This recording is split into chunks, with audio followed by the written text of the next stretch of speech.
a complaint today, and it's not about Christina. I have a complaint that somewhere, someone did something to somebody, and somehow it's come back to me. Can you imagine what life would be like if Martin Luther King Jr. had governed his life and the civil rights movement, standing in the complaint line? As February is Black History Month, I am honored and blessed to be able to share this message with you today, if I can get through it. The audacity to dream. What does it mean? How does it affect you? It calls upon us not to get stuck in the complaint line,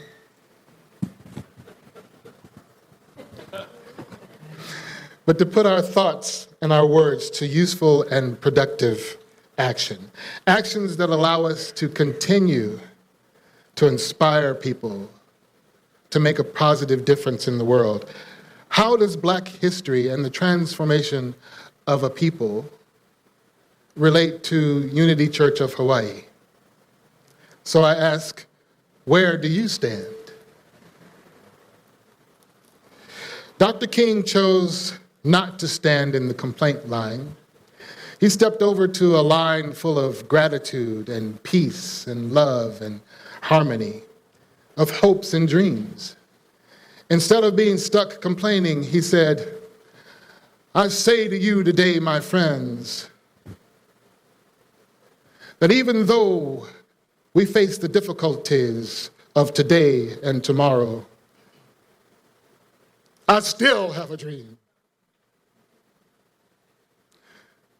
I have a dream that one day this nation will rise up and live out the true meaning of his creed, that all men are created equal. So today, I want to take you on a little journey of 5 pioneers of the civil rights movement. And I want to relate that to the transformation that we're going through right here, right now at Unity Church of Hawaii. Dr. King understood the importance of honor and duty. He knew that it was not enough to stand in the complaint line and that nothing would come free. Surely the civil rights movement was paid in blood and sweat, in tears, and in lives. But Dr. King called upon his brothers and sisters, regardless of their race, their color, by reaching out to them and inspiring them. And he said to them, if you can't fly, run.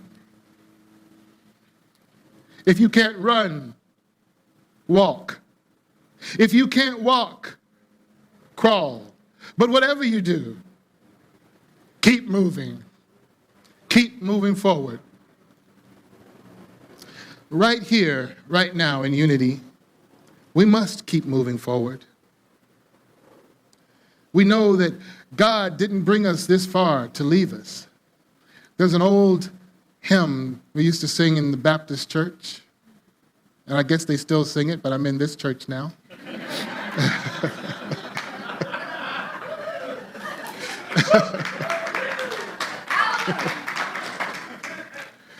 It goes something like this. I don't feel no ways tired. I've come too far from where I started from, and nobody told me that the road would be easy. But I don't believe he brought me this far to leave me.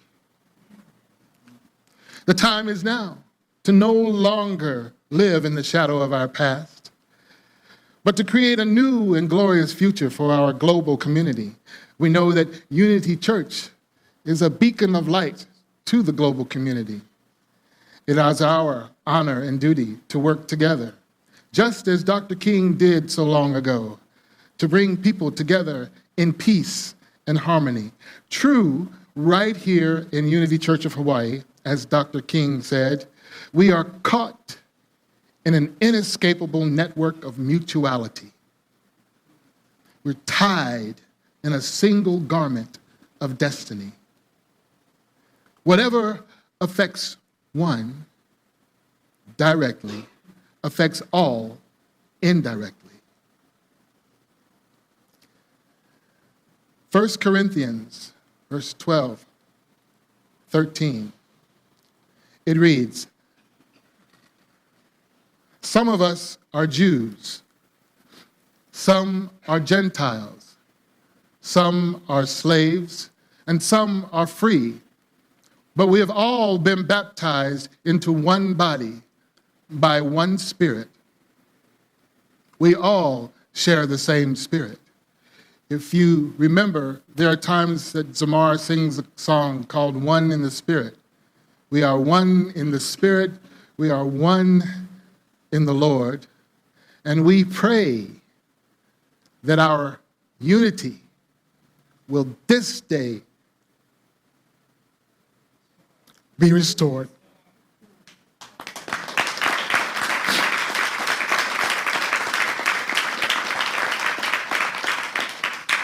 I'm sorry, I'm just a big old crybaby. So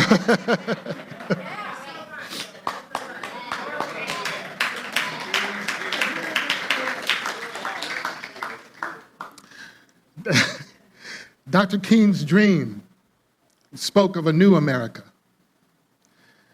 Dr. King had a dream that one day on the red hills of Georgia, the sons of former slaves and the sons of former slave owners would be able to sit down together at the table of brotherhood.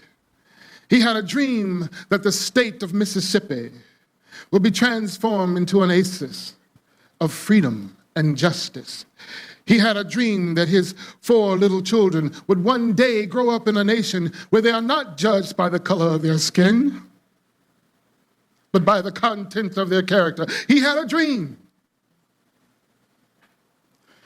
He had a dream that one day down in Alabama, with his vicious racists, one day right there in Alabama,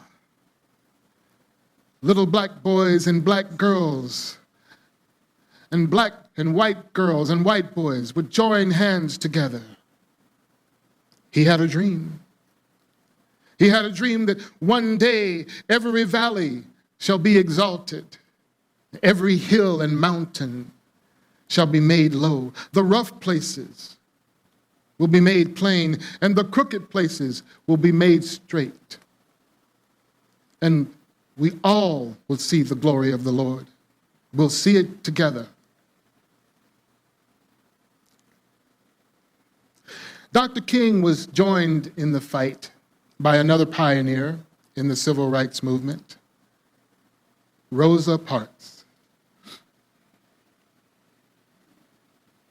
All I was trying to do was get home from work.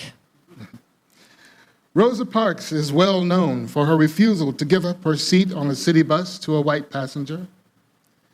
This action by Rosa Parks sparked the Montgomery, Alabama bus boycott, which launched a nationwide movement to eradicate racial segregation.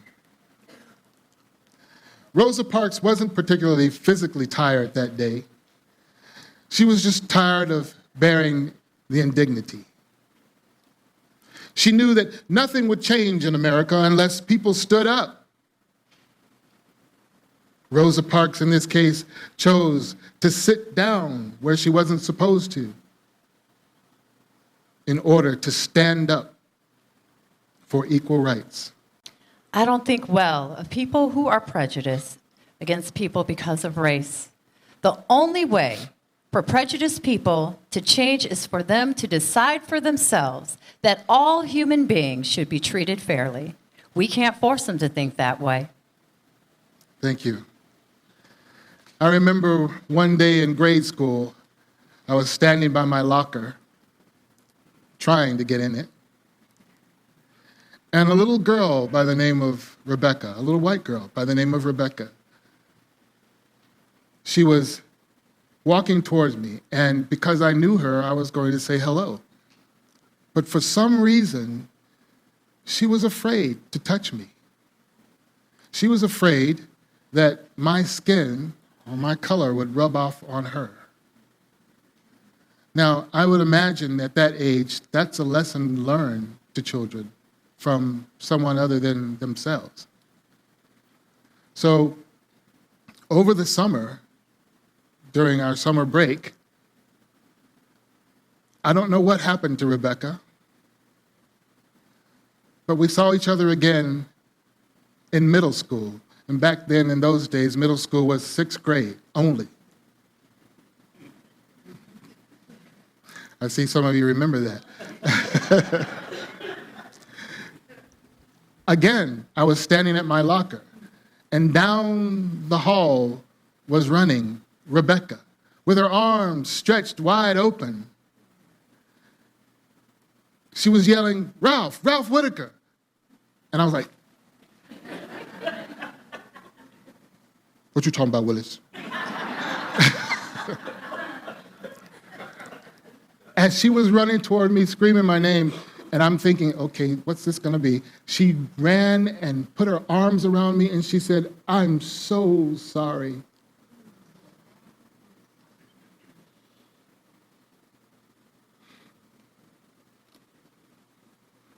I'm so sorry for treating you the way I did. I thank God for that transformation in Rebecca. I thank God for the awakening that's happening right here, Unity Church of Hawaii.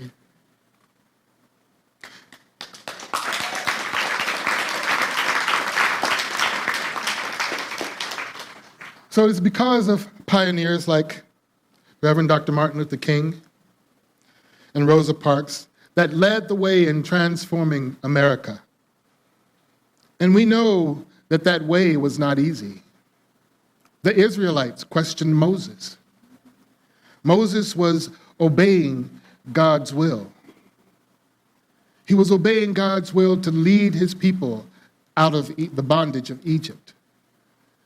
The people were complaining because they thought that this was going to be an easy deal. And in Exodus 14, 11 and 12, it says, they said to Moses, is it because there are no graves in Egypt that you have taken us away to die in the wilderness? What have you done to us in bringing us out of Egypt? Is not this what we said to you in Egypt? Leave us alone that we may serve the Egyptians.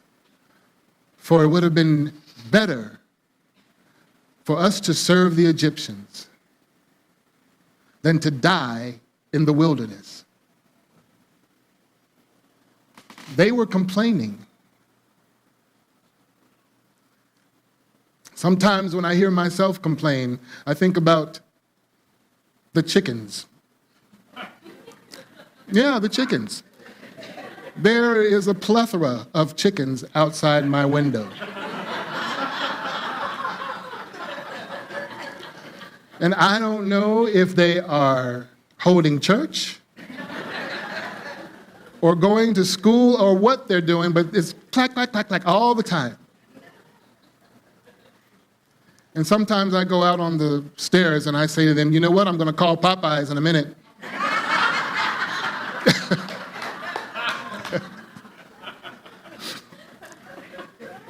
It's something else. Clack, clack, clack, clack, clack, clack. So,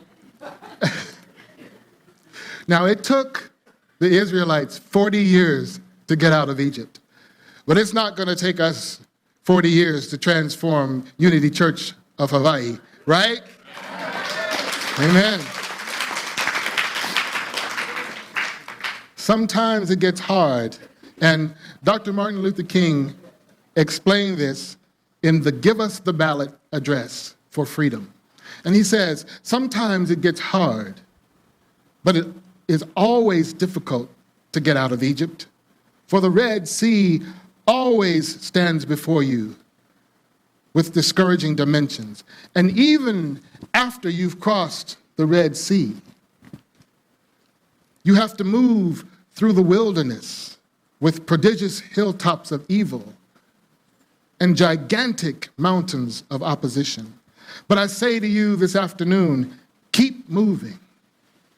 Let nothing slow you down. Move on with dignity, honor, and respectability. We have to take up that mantle here at Unity Church.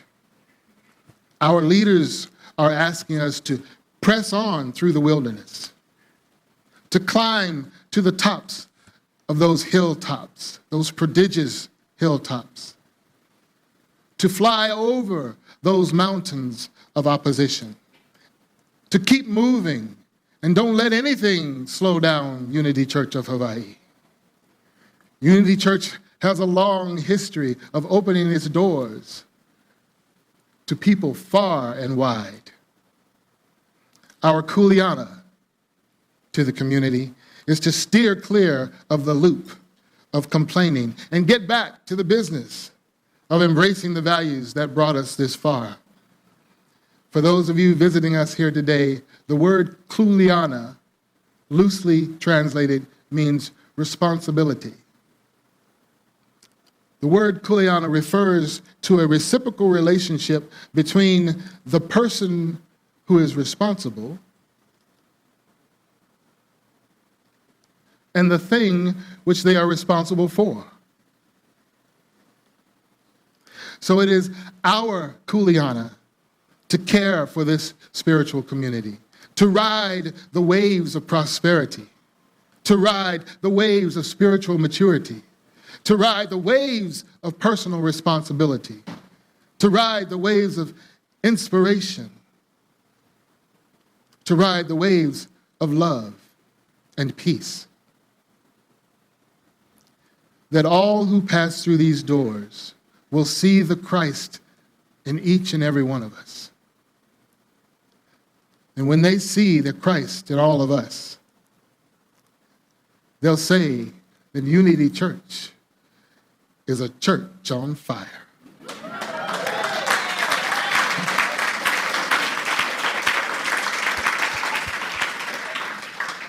Barack Obama, our first elected black president of the United States, knew that if there was ever any hope to live out that great dream, he would have to have an audacity of hope.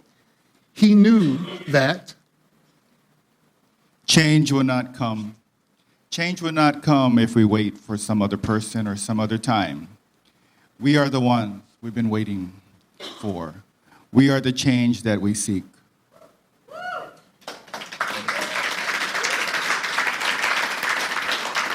the same is true right here at Unity Church of Hawaii. We can't wait for a new senior minister or some fortune or miracle to take us into bliss. We have to be the change. We have to act in concert with one another to protect this sacred institution.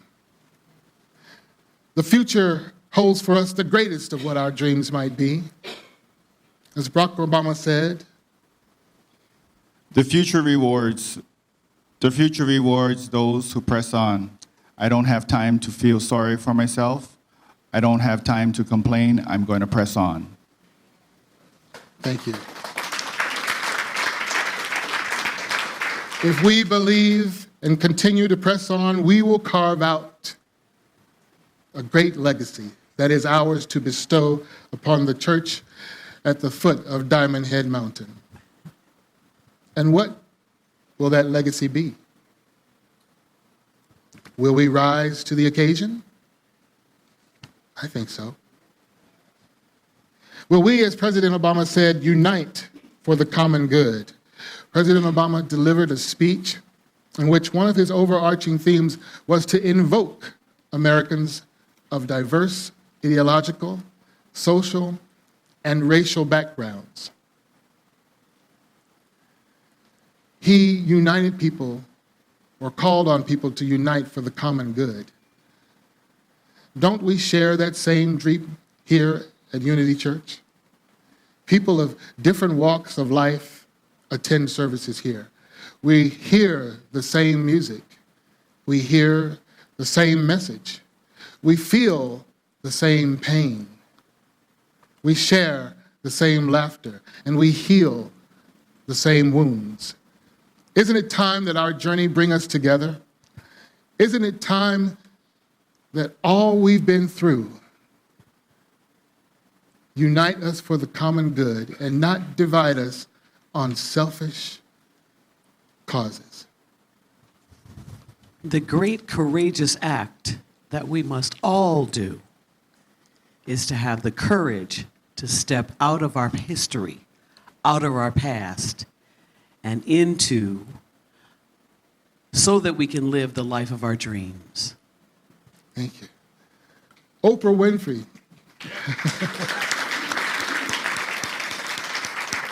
Oprah had the audacity to dream.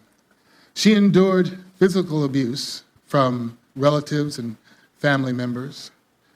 She was moved back and forth between her mother and her father provided a more stable home life. Her mother, not quite as much. She overcame the odds. Oprah could have very well stood on the words of that song that Christina Sousa sang a few moments ago. Shattered, but not broken. Wounded, but time will heal.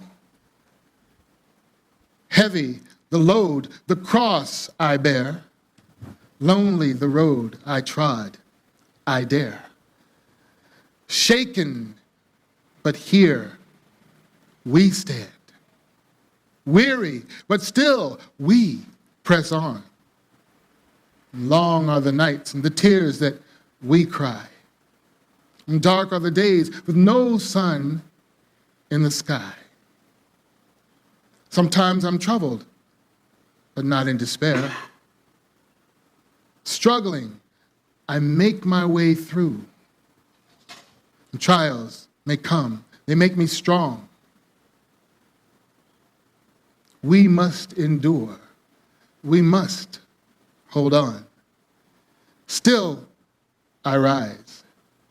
Never to give up, never to give in. Against all odds, yet still I rise. At times I feel low, yet still I rise. And because Oprah had the courage to follow her dreams through all sorts of obstacles, you get a blessing. Oh, and you get a blessing. You get a blessing. You get a blessing. You get a blessing. You get a blessing. Everybody gets a blessing.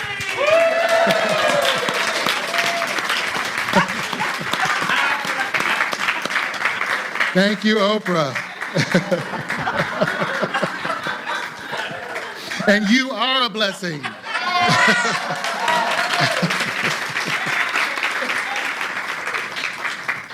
Our work here has just begun. After 82 years of serving the community here in Hawaii and around the world, we're not done. There are lives to transform and souls to inspire. The civil rights movement didn't teach us to give up. It taught us to stand up. What we've been given, we would be unwise to abandon. But it's true. There's so much more work left to do. And the words of Senator Edward Kennedy will describe that feeling. Yes, indeed, the late Senator Ted Kennedy had it right when he said, "The work goes on. The cause endures. The hope still lives. And the dream shall never die." Amen.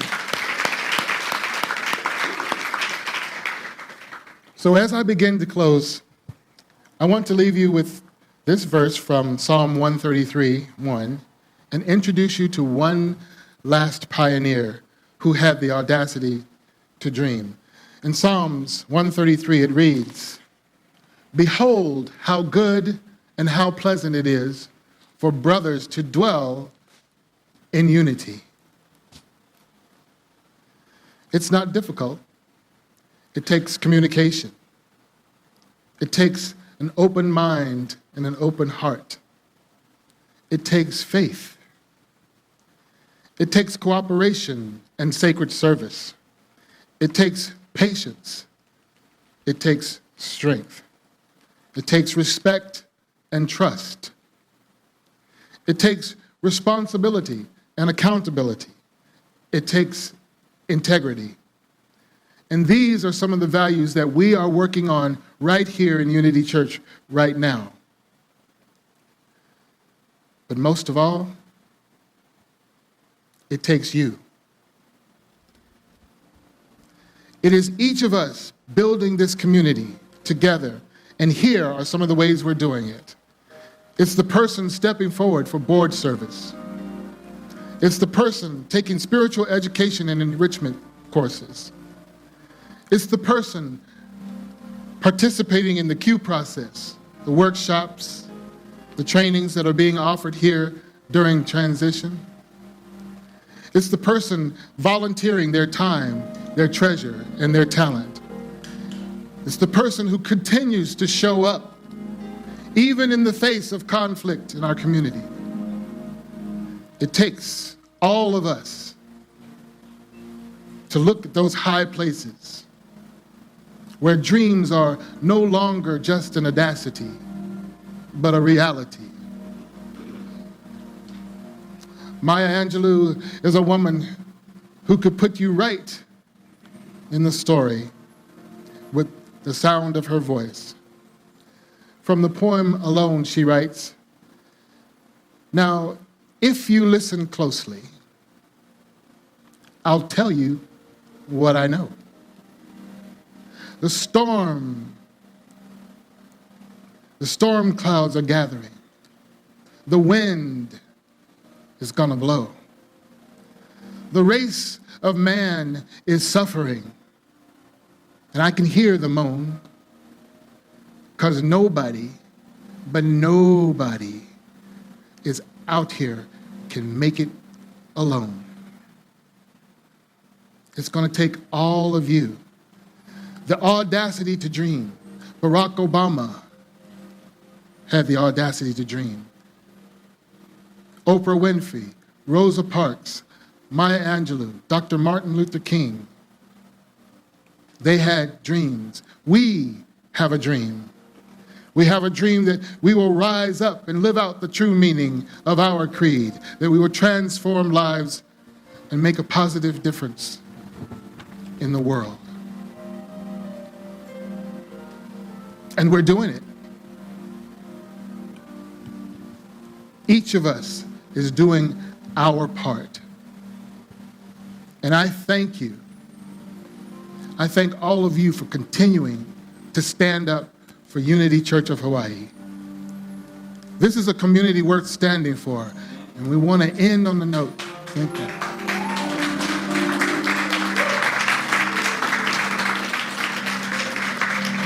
Let's hear a final word. Well, thank you. From Maya Angelou. You may shoot me with your words. You may cut me with your eyes. You may kill me with your hatefulness. But still, like air, I rise. Out of the huts of history's shame, I rise. Up from a past that is rooted in pain. I'm a black ocean, leaping and wide, welling and swelling, I bear in the tide. Leaving behind nights of terror and fear, I rise. Into a daybreak that is wondrously clear. I rise. Bringing the gifts that my ancestors gave. I rise. I am the dream and the hope of the slave. I rise. I rise. I rise. I rise.